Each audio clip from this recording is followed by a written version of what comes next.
গরুটা খুব শক্ত ছিল, যার বাজার মূল্য হবে ৮০,০০০ টাকা। এখন এই মুহূর্তে জীবন মরণের সাথে লড়ছে। আসসালামু আলাইকুম, অ্যানিম্যালস লাভার রিফাত ইউটিউব চ্যানেলে সবাইকে স্বাগতম। দেখতেই পাচ্ছেন এই গরুটা লাম্পি রোগে আক্রান্ত হয়েছে। তার পুরো শরীর ফুলে গেছে, পা ফুলে গেছে। এখন এতটাই কষ্ট হচ্ছে, উনি শ্বাস নিতে পারছেন না, শ্বাসকষ্টে ভুগতেছে। গরুটা দেখে খুব কষ্ট হচ্ছে।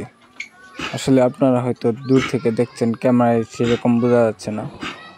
যদি কাছ থেকে দেখতেন আপনাদেরও খুব মায়া লাগতো, খুব কষ্ট হতো। গরুটার খুব একটা খারাপ অবস্থায়, মনে হয় না গরুটা আর বাঁচবে, সেরকম একটা অবস্থায় চলে গেছে। প্রচুর শ্বাসকষ্ট ভুগতেছে।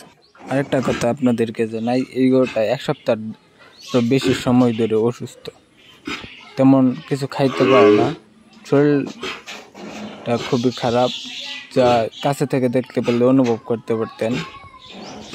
খুব মায়া হচ্ছে গরুটার জন্য।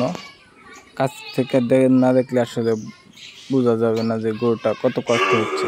এই মুহূর্তে অবস্থা মাটিতে লুটিয়ে পড়ছে, উঠে দাঁড়াতে পারে না, প্রচণ্ড শ্বাসকষ্ট, কোনো চিকিৎসায় কাজ হচ্ছে না। ধন্যবাদ সবাইকে ভিডিওটা দেখার জন্য। আল্লাহ হাফেজ।